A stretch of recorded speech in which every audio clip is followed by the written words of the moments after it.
Hi ಸ್ನೇಹಿತರೆ, ನಮಸ್ಕಾರ. ಸಹಕಾರ ಕಲಿಕೆ ಯೂಟ್ಯೂಬ್ ಚಾನಲ್ಗೆ ನಿಮಗೆ ಮತ್ತೊಮ್ಮೆ ಸ್ವಾಗತ. ನಾನು ರಾಜು ಕೊಲ್ಲಾಳಿ.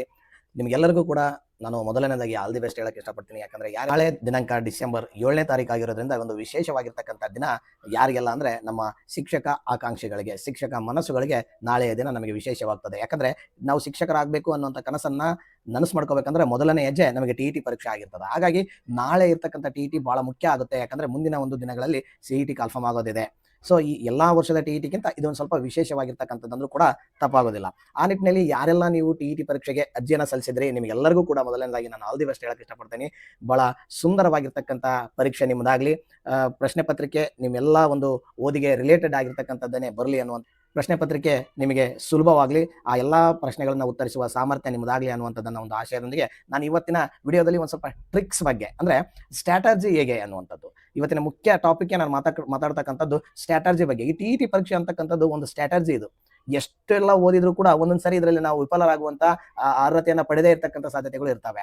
ಹಾಗಾಗಿ ನಾವು ಏನೆಲ್ಲ ಒಂದು ಸ್ಟ್ರಾಟಜಿಯನ್ನು ಬಳಸೋದ್ರ ಮುಖಾಂತರವಾಗಿ ಟಿ ಪರೀಕ್ಷೆಯನ್ನು ನಾವು ತೆರಗಡೆಗೊಳಿಸ್ಬೋದಪ್ಪ. ನಾನು ಸುಮಾರು ಒಂದು 5 ಸರಿ ಟಿ ಪರೀಕ್ಷೆಯನ್ನು ತೆರಗಡೆ ಆಗಿದ್ದೇನೆ. ಈ ಒಂದು 2-3 ಟಿ ಪರೀಕ್ಷೆಯನ್ನು ನಾನು ಅಪ್ಲೈ ಮಾಡಿಲ್ಲ ಕಾರಣಾಂತರಗಳಿಂದ. ಸೊ ನಾನು ಹಾಕಿರ್ತಕ್ಕಂಥ 5 ಪರೀಕ್ಷೆಯಲ್ಲಿ ನಾನು 5ಕ್ಕೂ ಕೂಡ ಓದ್ಕೊಂಡು ಹೋಗಿರಲಿಲ್ಲ. ಆದರೂ ಕೂಡ ಕೆಲವೊಂದು ಟಿ ಪರೀಕ್ಷೆಯಲ್ಲಿ ನಾನು ಅಂಕಗಳನ್ನು ಗಳಿಸಿ ತೇರ್ಗಡೆ ಆಗಿದ್ದೇನೆ. ಅದಕ್ಕೂ ವಿಶೇಷವಾಗಿ ನಾನು ಹೇಳ್ಬೇಕಂತ ಹೇಳ್ತಾ ಇಲ್ಲ, 100ಕ್ಕೂ ಅಧಿಕ ಅಂಕ. ಒಂದ್ಸರಿ ನಾವು 100ಅನ್ನು ದಾಟಿಸಿದ್ರೆ ಅದು 100 ಕೆಳಗೆ ಬರೋದೇ ಇಲ್ಲ. ಹಾಗಾಗಿ 100ನ ಮೇಲೇನೆ ಬರ್ತದ. ಹೇಗೆ ಸಾಧ್ಯ ಆಗ್ತದೆ ಇದು? ಯಾಕೆ ಮತ್ತೆ ನಾವು ತೇರ್ಗಡೆ ಆಗ್ತಿಲ್ಲ ಅಂದ್ರೆ ನಮ್ಗೆ ಯಾಕೆ ಸಾಧ್ಯ ಆಗ್ತಿಲ್ಲ ಅನ್ನುವಂಥದ್ದನ್ನ ನಾನು ಇವತ್ತಿನ ದಿನ ಮಾತಾಡ್ತಾ ಹೋಗ್ತೇನೆ. ಬಹಳ ಇಂಪಾರ್ಟೆಂಟ್ ಆಗಿರ್ತಕ್ಕಂಥ ಕೆಲವೊಂದು ಅಂಶಗಳನ್ನ ನಾನು ಇವತ್ತು ಶೇರ್ ಮಾಡ್ತಾ ಹೋಗ್ತೇನೆ. ಯಾರು ಕೂಡ ಪ್ಯಾನಿಕ್ ಆಗಿ ಬಹಳ ಟೆನ್ಷನ್ ಅನ್ನ ಇಟ್ಕೊಂಡು ಎಕ್ಸಾಮ್ ಅಲ್ಲಿಗೆ ದಯವಿಟ್ಟು ಹೋಗ್ಬೇಡ್ರಿ. ನಾವು ಓದ್ದೇನೆ ಒಂದು ಪಾಸ್ ಆದ್ಮೇಲೆ ನೆಕ್ಸ್ಟ್ ಹೋಗ್ತಕ್ಕಂಥ ಟಿ ಒಟ್ಟು ಓದ್ತಾ ಇರಲಿಲ್ಲ. ನಾವು ಟೀಚರ್ ಹುದ್ದೆಯನ್ನು ಪಡ್ಕೊಂಡಾದ್ಮೇಲೂ ಕೂಡ ಟಿ ಓದ್ವಿ. ಅವಾಗೂ ಕೂಡ ದೇವರನ್ನೇ ಓದ್ಕೊಂಡು ಹೋಗ್ಲಿಲ್ಲ. ಆದ್ರೂ ಕೂಡ 100ಕ್ಕೂ ಅಧಿಕ ಅಂಕಗಳನ್ನ ಪಡಿತಿದ್ವಿ. ಯಾಕಂದ್ರೆ ನಾವು ಫ್ರೀ ಮೈಂಡೆಡ್ ಹೋಗ್ತಾ ಇದ್ವಿ. ಸೊ ಫ್ರೀ ಮೈಂಡೆಡ್ ಖುಷಿಯಿಂದ ಹೋಗ್ರಿ. ಫಸ್ಟಿಗೆ ನೀವು ನಗ್ತಾ ಖುಷಿಯಿಂದ ಎಕ್ಸಾಮ್ ಅಲ್ಲಿಗೆ ಹೋಗ್ರಿ. ಡೆಫಿನೆಟ್ಲಿ ಈ ಸರಿ ನಾನು ಓದ್ಕೊಂಡಿದ್ದೀನಿ, ಪಾಸ್ ಆಗ್ತೀನಿ ಅನ್ನುವಂಥ ಧನಾತ್ಮಕ ಯೋಚನೆಗಳು ನಿಮ್ಮಲ್ಲಿ ಇರಲಿ. ಹೆಂಗ್ ಬರುತ್ತೋ ಏನೋ, ಪ್ರಶ್ನೆ ಪತ್ರಿಕೆ ಹೇಗಿರುತ್ತೆ ಏನೋ ಅನ್ನುವಂಥ ಒಂದು ಮೈಂಡನ್ನು ಬ್ಲಾಕ್ ಮಾಡ್ಕೊಂಡು ಎಕ್ಸಾಮ್ ಅಲ್ಲಿಗೆ ಎಂಟ್ರಿ ಕೊಡ್ಬೇಡ್ರಿ ದಯವಿಟ್ಟು. ಇದು ಮಾಡ್ತಕ್ಕಂಥದ್ದು ಒಂದು 50% ಇಲ್ಲಿ ನಾವು ಅರ್ಹತೆಯನ್ನು ಪಡೆದೇ ಇರೋದಕ್ಕೆ ಕಾರಣ ಇದೇ ಆಗ್ಬಿಡ್ತದೆ ಅಲ್ಲಿ. ಯಾಕಂದ್ರೆ ನಮಗೆ ಗೊತ್ತಿರುವಂಥ ಆನ್ಸರ್ಗಳನ್ನು ಕೂಡ ಆ ಒಂದು ಎಕ್ಸಾಮ್ ಫೀವರ್ ಏನಿರುತ್ತಲ್ಲ ಅದರ ಕ್ಲೆಮ್ಸಿ ಮಾಡ್ಕೊಂಡು ನಾವು ತಪ್ಪಾಕುವಂಥ ಸಾಧ್ಯತೆಗಳು ಇರುತ್ತೆ. ಹಾಗಾಗಿ ಕೂಲ್ ಆಗಿ, ಕ್ಲಿಯರ್ ಅಂಡ್ ಫೈನ್ ಆಗಿ ನೀವು ಎಕ್ಸಾಮ್ ಅಲ್ಲಿಗೆ ಹೋಗ್ಬೇಕಾದದ್ದು. ಕೆಲವೊಂದು ಇನ್ಸ್ಟ್ರಕ್ಷನ್ಸ್ ಅನ್ನ ಕೊಟ್ಟಿದ್ದಾರೆ. ಈಗ ಆ ಎಲ್ಲ ಇನ್ಸ್ಟ್ರಕ್ಷನ್ಸ್ ನೋಡ್ಕೊಂಡ್ರಿ, ಬೆಲ್ಟ್ ಗಿಲ್ಟ್ ಹಾಕೊಂಡು ಹೋಗಂಗಿಲ್ಲ ಹುಡುಗರು. ಸೊ ಅವೆಲ್ಲವನ್ನ ನೋಡ್ಕೊಂಡು ನಾವು ಎಕ್ಸಾಮ್ ಅಲ್ಲಿಗೆ ಹೋಗ್ಬೇಕು ನೀವು.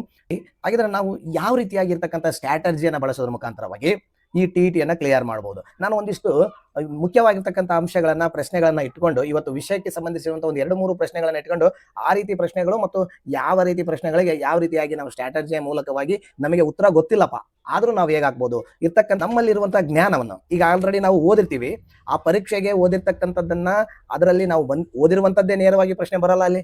ಹಾಗಿದ್ರೆ ನಮ್ಮ ಒಂದು ಓದಿರುವ ಜ್ಞಾನವನ್ನ ಅಲ್ಲಿರ್ತಕ್ಕಂಥ ಪರೀಕ್ಷೆಗಳಿಗೆ ಹೇಗೆ ನಾವು ಕನ್ವರ್ಟ್ ಮಾಡಬಹುದು, ಯಾವ ರೀತಿ ಸ್ಟ್ರಾಟಜಿಯನ್ನು ಬಳಸೋದ್ರ ಮುಖಾಂತರವಾಗಿ ಅದರಲ್ಲಿ ಹೆಚ್ಚು ಅಂಕಗಳನ್ನು ಪಡೆದು ನಾವು ಟಿಯಲ್ಲಿ ಉತ್ತೀರ್ಣರಾಗಬಹುದು ಅನ್ನುವಂಥದ್ದನ್ನ ನಾನು ಇವತ್ತು ಮಾತಾಡ್ತಾ ಹೋಗ್ತೀನಿ. ಇವತ್ತು ಬಹಳ ಇಂಪಾರ್ಟೆಂಟ್ ಆಗಿರುವಂತಹ ವಿಡಿಯೋ. ಈ ವಿಡಿಯೋವನ್ನು ನೀವು ಮಿಸ್ ಮಾಡಬೇಡಿ, ಎಲ್ಲರೂ ಕೂಡ ಕೊನೆಯವರೆಗೂ ವಿಡಿಯೋ ನೋಡಿ.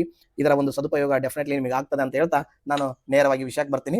ಈಗ ನೋಡಿ, ಇರ್ತಕ್ಕಂಥ ಜ್ಞಾನದಲ್ಲಿಯೇ ನಾವು ಹಿಂದೆ ಓದಿರ್ತಕ್ಕಂಥ ಜ್ಞಾನದಲ್ಲಿಯೇ ನಾವು ತೇರ್ಗಡೆಯನ್ನು ಹೊಂದಬೇಕು ಅನ್ನುವಂಥ ನಿಟ್ಟಿನಲ್ಲಿ ನಾವು ಯೋಚನೆ ಮಾಡಿದಾಗ ಈ ರೀತಿಯ ಒಂದು ಟ್ರಿಕ್ಸ್, ಸ್ಟ್ರಾಟಜಿ ಉಪಯೋಗಿಸಿದ್ರೆ ಎಲ್ಲ ಒಂದ್ ಕಡೆ ನಾವು ಹೆಚ್ಚು ಅಂಕಗಳನ್ನು ಪಡಿಬಹುದು. ಗೊತ್ತಿಲ್ಲದೆ ಇರ್ತಕ್ಕಂಥ ಪ್ರಶ್ನೆಗಳಿಗೂ ಕೂಡ ಸರಿಯಾದ ಉತ್ತರವನ್ನ ನಾವು ಗೆಸ್ ಮಾಡಬಹುದು. ಹಾಗಿದ್ರೆ ನೋಡೋಣ ಬನ್ನಿ ಯಾವ ರೀತಿ ಅಂತ. ಇಲ್ಲಿ ಒಂದು ಪ್ರಶ್ನೆ ಇದೆ ನೋಡಿ, ಇದು ಟಿಯಲ್ಲೇ ಬಂದಿರತಕ್ಕಂಥದ್ದು. ಈ ಕೆಳಗಿನವುಗಳಲ್ಲಿ ಹೊಂದಾಣಿಕೆ ಆಯ್ಕೆ ಯಾವುದು ಆಗಿರ್ತಕ್ಕಂಥದ್ದು, ಸರಿಯಾಗಿ ಹೊಂದಾಣಿಕೆ ಆಗಿರ್ತಕ್ಕಂಥದ್ದನ್ನ ನೀವು ಕಂಡುಹಿಡಿದ್ರಿ ಅಂತಕ್ಕಂಥದ್ದು. ಒಂದನೇದು ಈಜಿಪ್ಟ್ ನಾಗರಿಕತೆ, ಹಿರೋಗ್ಲಿಫಿಕ್ಸ್ ಅಂತ ಕೊಟ್ಟಿದ್ದಾರೆ. ಎರಡನೇದು ಮೆಸೊಪೊಟೇಮಿಯಾ ನಾಗರಿಕತೆ, ಜಿಗ್ಗುರತ್ ಅಂತ ಇದೆ. ಮೂರನೇದು ಚೀನಾ ನಾಗರಿಕತೆ, ತೂಗುವ ಉದ್ಯಾನವನ ಅಂತ ಇದೆ. ಸಿಂಧು ನಾಗರಿಕತೆ, ಸಿಂಧು ಬಯಲಿನ ನಾಗರಿಕತೆ, ನಗರ ರಾಜ್ಯಗಳು ಅಂತ ಇರ್ತಕ್ಕಂಥದ್ದು. ಹಾಗಿದ್ದಾಗ ಇಲ್ಲಿ ಯಾವ ಒಂದು ಹೇಳಿಕೆ ಸರಿಯಾಗಿದೆ?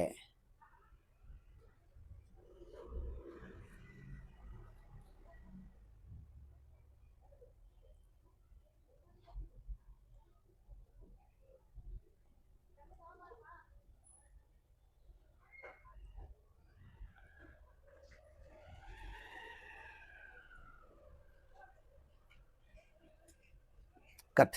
ಓಕೆ, ಇಲ್ಲಿ ಆನ್ಸರ್ ಏನ್ ಕೊಟ್ಟಿದ್ದಪ್ಪ ಅಂದ್ರೆ ಎ ಮತ್ತು ಬಿ ಎರಡೇ ಅಂತ. ಇಲ್ಲಿ ನಮಗೆ ಗೊತ್ತಾಯ್ತು ಈಜಿಪ್ಟ್ ನಾಗರಿಕತೆ ಒಂದು ಬರವಣಿಗೆ ಹಿರೋಗ್ಲಿಫಿಕ್ಸ್ ಅಂತೇಳಿ ನಾವು ಕರಿತಾ ಹೋಗ್ತೀವಿ, ಅದು ಸರಿಯಾಗಿ ಹೊಂದಿಕೆ ಇತ್ತು. ಹಾಗಿದ್ರೆ ಇಲ್ಲಿ ಎ ಸರಿಯಾಗಿದೆ. ಎರಡನೇ ನೋಡಿ, ಮೆಸೊಪೊಟೇಮಿಯಾ ನಾಗರಿಕತೆ, ಜಿಗುರತ್ ಇದೆ. ಇವೆಲ್ಲ ಬಿಟ್ಟು ನಾವು ಟ್ರಿಕ್ಸ್, ಈಗ ನಮಗೆ ಒಂದಿಷ್ಟು ಗೊತ್ತಿಲ್ಲಪ್ಪ, ಒಂದೇ ಗೊತ್ತಿದೆ. ಇಲ್ಲಿ ನೋಡಿ, ತೂಗುವ ಉದ್ಯಾನವನ ಅಂತಕ್ಕಂಥದ್ದು ನಮಗೆ ಎಲ್ಲಿ ಬರ್ತದೆ ಅಂತ ಗೊತ್ತಾಗಬೇಕು. ಇದು ನಮಗೆ ಗೊತ್ತಿರುತ್ತೆ. ನಾವು ಮೆಸೊಪೊಟೇಮಿಯಾ ಮತ್ತು ಈಜಿಪ್ಟ್ ನಾಗರಿಕತೆ ಎರಡು ಓದ್ಕೊಂಡಿರ್ತೀವಿ. ಈ ಮೆಸೊಪೊಟೇಮಿಯಾ ನಾಗರಿಕತೆಯಲ್ಲಿ ತೂಗು ಉದ್ಯಾನವನ ಬರುತ್ತೆ ಅಂತ ನಮಗೆ ಒಂದು ಗೊತ್ತಿದ್ರೆ ಸಾಕು, ಇಲ್ಲಿ ಎಷ್ಟೋ ಒಂದು ಆಪ್ಷನ್ಗಳನ್ನ ನಾವು ತೆಗೆದು ಬಿಡ್ಬೋದು. ಯಾಕಂದ್ರೆ ಸಿ ತಪ್ಪಾಗಿ ಹೊಂದಿಕೆ ಆಗೈತೆ ಅಲ್ವಾ.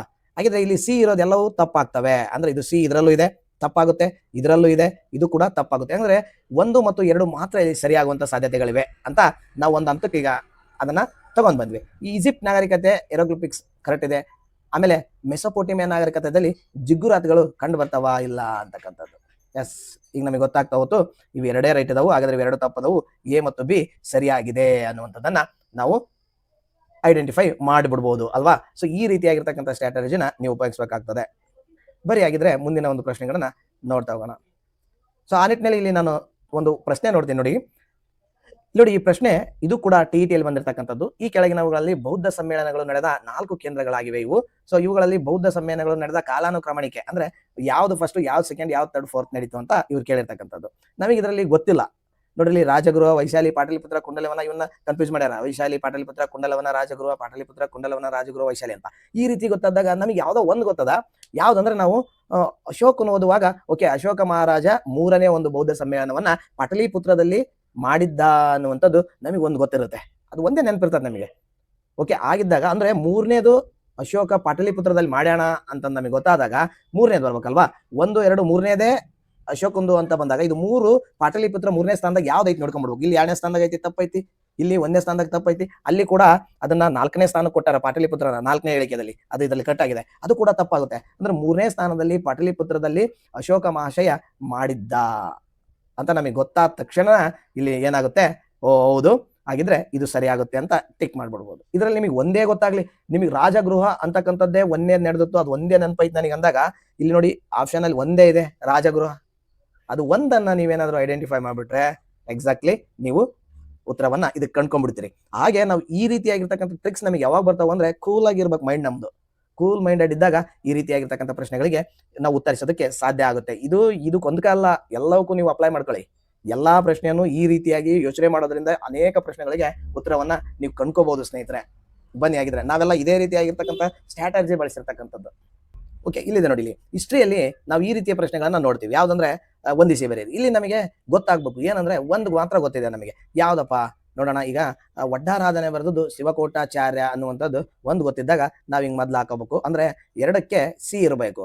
2ಕ್ಕೆ ಸಿ ಇರೋದು ನೋಡಿಲಿ, ಇವೆರಡೇ ಇರೋದು 2ಕ್ಕೆ ಸಿ. ಸೊ ಇವೆರಡನ್ನ ಅವಾಗ ನಾವು ಲೆಫ್ಟ್ ಮಾಡ್ಬಿಡ್ಬೇಕು. ಹಂಗ ಫಾಸ್ಟ್ ಆಗ್ತದ ಇದು. ಸೊ ಎರಡನ್ನ ಲೆಫ್ಟ್ ಮಾಡಿದಾಗ ನಮ್ಗೆ ಇನ್ನೊಂದು ಗೊತ್ತಾಗುತ್ತೆ ಏನಂದ್ರೆ ಪಂಪ ಬರ್ದಿದ್ದು ವಿಕ್ರಮಾರ್ಜುನ ವಿಜಯ ಅಂದ್ರೆ 3ಕ್ಕೆ ಬಿ ಇರಬೇಕು. ಸರಿ, ಹಾಗಿದ್ರೆ 3ಕ್ಕೆ ಬಿ ಇರೋದು ನೋಡಿ, ಇದು ಒಂದೇ ಆಗಿದ್ರೆ ಇದೇ ಆನ್ಸರ್ ಆಗ್ಬಿಡ್ತದೆ. ಸೊ ಹೆಂಗೆ ನಾವು ಎರಡನ್ನ ನೋಡೋದ್ರ ಮುಖಾಂತರವಾಗಿ ಯಾವ ರೀತಿ ಈಸಿಯಾಗಿ ನಾವು ಅದಕ್ಕೆ ಉತ್ತರವನ್ನ ಕಂಡುಕೊಂಡ್ಬಿಟ್ವಿ. ಇನ್ನೆರಡನ್ನ ನಾವು ನೋಡುವಂತ ಅಗತ್ಯನೇ ಇರಲ್ಲ. ಸೊ ಇಲ್ಲಿ ನಮಗೆ ಓದು ಕಡಿಮೆ ಇದ್ದಾಗ ಈ ರೀತಿಯ ಟ್ರಿಕ್ಸು ಬಹಳ ಯೂಸ್ಫುಲ್ ಆಗ್ತದ. ಇಂಥ ಟ್ರಿಕ್ಸ್ ಗಳನ್ನ ಬಳಸಿ ನಾವು ಆದಷ್ಟು ಬೇಗ ಒಂದು ಟಿಇಟಿಯನ್ನ ಬಹಳ ಹೆಚ್ಚು ಅಂಕಗಳೊಂದಿಗೆ ಕ್ಲಿಯರ್ ಮಾಡ್ಬೋದು ಸ್ನೇಹಿತರೆ. ಹೀಗೆ ಒಂದಿಷ್ಟು ಅಂಶಗಳನ್ನ ನಾವು ಪರಿಗಣಿಸ್ತಾ ಇನ್ನು ನಾನು ಸೈಕಾಲಜಿಗೆ ಬಂದ್ಬಿಟ್ರೆ, ಸೈಕಾಲಜಿಯಲ್ಲಿ ನೋಡಿ ಬಹಳ ಡಿಫ್ರೆಂಟ್ ಆಗಿ ಥಿಂಕ್ ಮಾಡ್ಬೇಕಾಗ್ತದೆ. ಸೈಕಾಲಜಿಯಲ್ಲಿ ಅಲ್ಲಿ ಎಲ್ಲಾ ಆಯ್ಕೆಗಳು ಕೂಡ ಸರಿಯಾಗಿರ್ತಕ್ಕಂಥದ್ವೇ ಅನಿಸ್ತಾ ಇರುತ್ತೆ. ನಿಮಗೊಂದು ಕ್ಲಿವ್ ಏನಪ್ಪಾ ಅಂತಂದ್ರೆ ಇಲ್ಲಿ ಅದು ಡಿಫ್ರೆಂಟ್ ಆಗಿರ್ತದೆ ಆನ್ಸರ್. 4 ಒಂದು ಆಯ್ಕೆಗಳಲ್ಲಿ 3 ಆಯ್ಕೆಗಳು ಬೇರೆ ತರ ಇದ್ರೆ ಒಂದು ಆಯ್ಕೆ ಒಂದ್ ಸ್ವಲ್ಪ ಡಿಫ್ರೆಂಟ್ ಅನಿಸ್ತಾ ಇರುತ್ತೆ ನೋಡ್ರಿ, ಅದೇ ಆಯ್ಕೆ ಟಿಕ್ ಮಾಡ್ಬೇಡ್ರಿ. ನೀವು ಯಾವಾಗಿದು ಅಂತಂದ್ರೆ ನಿಮ್ಗೆ ಇದು ಪ್ರಶ್ನೆಗೆ ಉತ್ತರ ಗೊತ್ತಿಲ್ಲಪ್ಪ, ಅವಾಗ ಏನ್ ಮಾಡ್ಬೇಕು, ಆ ಆಯ್ಕೆಗಳಲ್ಲಿ ಡಿಫ್ರೆಂಟ್ ಆಗಿರೋದನ್ನ ಆಯ್ಕೆ ಚೂಸ್ ಮಾಡ್ರಿ. ಮತ್ತೊಂದು ಒಂದಿಷ್ಟು ಹೇಳಿಕೆಗಳಿರ್ತಾವ ನೋಡಿ, ಅದರಲ್ಲಿ ಒಂದ್ ಸ್ವಲ್ಪ ಲೆಂದಿ ದೊಡ್ಡದಾಗಿರ್ತಕ್ಕಂಥ ಹೇಳಿಕೆನ ಟಿಕ್ ಮಾಡ್ಬಿಡ್ರಿ. ಇದು ಮತ್ತೆ ನಿಮಗೆ ಗೊತ್ತಿದ್ದು ಆನ್ಸರ್ ಕರೆಕ್ಟ್ ಇದೆ ಅಂದಾಗ್ಲೂ ಕೂಡ ಅದು ಯಾವ್ದೋ ಇನ್ನೊಂದು ತಪ್ಪಾಗಿರ್ತಕ್ಕಂಥ ದೊಡ್ಡದಿದೆ ಅಂತ ಅಂದಾಗ ಅವಾಗ ಟಿಕ್ ಮಾಡಕ್ ಹೋಗ್ಬೇಡ್ರಿ, ತಪ್ಪಾಗುತ್ತೆ. ಯಾವಾಗ ಈ ಪ್ರಶ್ನೆಗೆ ನನಗೆ ಏನೂ ಉತ್ತರ ಗೊತ್ತಿಲ್ಲ ಅಂದಾಗ ನಾವೇನ್ ಮಾಡ್ಬೇಕು, ಒಂದು ಶಾರ್ಟ್ ಆಗಿರೋ ಒಂದೊಂದು ಪದವಾದ್ರೆ ಡಿಫ್ರೆಂಟ್ ಆಗಿರೋ ಪದ ಇರ್ತದಲ್ಲ ಅದನ್ನ ಕ್ಲಿಕ್ ಮಾಡ್ರಿ. ಆದ್ರೆ ಲಾಂಗ್ ಆಗಿರ್ತಕ್ಕಂಥದ್ದು ಹೇಳಿಕೆ ಪ್ರಕಾರದ ಪ್ರಶ್ನೋತ್ತರಗಳು ಅಲ್ಲಿ ಆಯ್ಕೆಗಳಿವೆ ಅಂದಾಗ ಸ್ವಲ್ಪ ದೊಡ್ಡದಾಗಿರ್ತಕ್ಕಂಥ ಆಯ್ಕೆಯನ್ನ ಟಿಕ್ ಮಾಡ್ಬಿಡ್ರಿ. ಇದು ಲಾಸ್ಟಿಗೆ ಸ್ವಲ್ಪ ಅಲ್ಲಿ ಆ ಸೈಕಾಲಜಿಯಲ್ಲಿ ಈ ರೀತಿಯಾಗಿರ್ತಕ್ಕಂಥದ್ದು. ಇದೇ ರೀತಿಯಾಗಿ ಬೋಧನಾ ವಿಷಯದಲ್ಲೂ ಕೂಡ ಒಂದಿಷ್ಟು ಅಂಶಗಳನ್ನ ನೀವು ಪರಿಗಣನೆಗೆ ತಗೋಬೇಕಾಗ್ತದ. ನಮ್ ಟಿಇಟಿ ಪರೀಕ್ಷೆಗೆ ಸಂಬಂಧಿಸಿರುವಂತ ನಾನು ಮೊದಲನೇದಾಗಿ ಕನ್ನಡ ಪರೀಕ್ಷೆಯನ್ನ ಕನ್ನಡ ಒಂದು ಭಾಷೆ ಇದೆಯಲ್ಲ, ಆ ಮೊದಲ ಭಾಷೆ ಕನ್ನಡಕ್ಕೆ ಸಂಬಂಧಿಸಿದಂತೆ ಕೆಲವೊಂದು ಪ್ರಶ್ನೆಗಳನ್ನ ಇಟ್ಕೊಂಡು ನಾನು ಮಾತಾಡ್ತಾ ಹೋಗ್ತೇನೆ. ಸೊ ಇಲ್ಲಿ ಟಿಇಟಿ ಪರೀಕ್ಷೆಯಲ್ಲಿ ಬಂದಿರುವಂತಹ ಪ್ರಶ್ನೆಗಳೇ ಇವಾಗಿವೆ. ಇಲ್ಲಿ ಒಂದು ಪ್ರಶ್ನೆ ಇದೆ ನೋಡಿ, ಮಿರುಮುರುಗು ಇಲ್ಲಿರುವ ವ್ಯಾಕರಣದ ವಿಶೇಷತೆ ಏನು ಅಂತಕ್ಕಂಥದ್ದು. ಒಂದು ದ್ವಿರುಕ್ತಿ, 2 ಜೋಡಣೆ, ಮೂರನೇದು ಪ್ರತಿಧ್ವನಿ, 4 ಅನುಕರಣ ಅವ್ಯಯ ಅಂತ ಕೇಳಿದ್ದಾರೆ.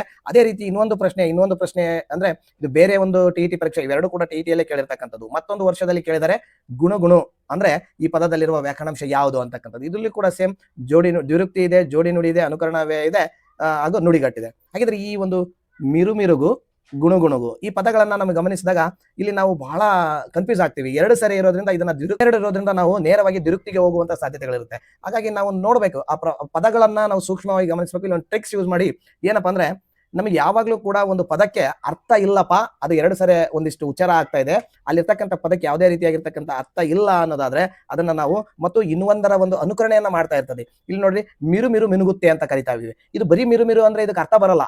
ಇದು ಮತ್ತೊಂದರ ಪದದ ಜೊತೆಯಲ್ಲಿ ಮಿರು ಮಿರು ಮಿರುಗುತ್ತೆ ಅಂದಾಗ ಅದಕ್ಕೆ ಅರ್ಥ ಬರುತ್ತೆ. ಇಲ್ಲಿ ನೋಡ್ರಿ, ಗುಣು ಗುಣು ಗುಣುಗುತ್ತದೆ.